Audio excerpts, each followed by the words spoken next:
I'll never forget the night my phone lit up with that one message. The message that changed everything. You see, I've always been careful with my job. I work in a marketing firm in downtown Chicago, and my boss, Mr. Donovan, is the kind of man who expects perfection. He's strict, demanding, and sometimes even cold, but I respected him. I even admired his drive. I never mixed work with personal life, and I certainly never expected what happened next. It was late, around 11 p.m.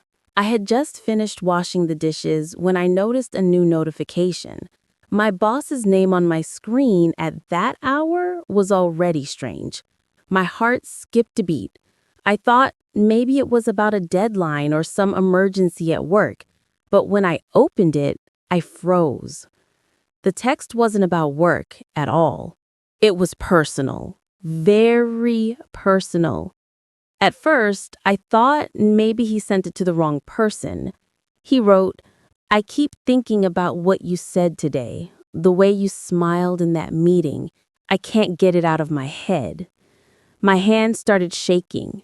I read the words 3 times, hoping maybe I misunderstood. This was my boss, a married man in his 40s with 2 kids, a man who lectured us about professionalism every single day. I didn't know what to do. Part of me felt angry, part of me felt scared. I'd heard stories about women who lost their jobs just because they spoke up. And if I ignored it, what if it got worse? That whole night, I barely slept, replaying every meeting, every conversation, every smile I had ever given him. Was I too friendly? Did I accidentally encourage this? My mind was a storm of questions. The next day at work was unbearable. He walked into the office like nothing happened, wearing that sharp suit, giving orders, acting like the boss he always was. And I could barely look him in the eye. Every time my phone buzzed, I jumped in fear it might be him again. But here's the thing, he didn't stop. A few days later, another text came. This time bolder, this time impossible to ignore. "I know this might be risky, but I can't help it. I want to see you outside the office." That was the moment I realized this wasn't an accident. He knew exactly what he was doing. And now I had to decide, stay quiet and risk sinking deeper into this nightmare, or fight back and protect my career, my dignity, my peace of mind. I talked to my best friend Sarah, and she looked me straight in the eye and said, "If you don't stand up for yourself now, it will only get worse. Men like him count on silence." Her words gave me strength.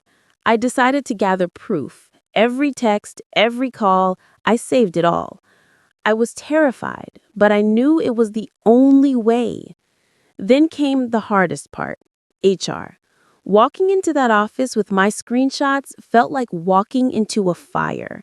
My voice trembled, my hand shook, but I told them everything. To my surprise, they listened. They didn't look at me like I was exaggerating.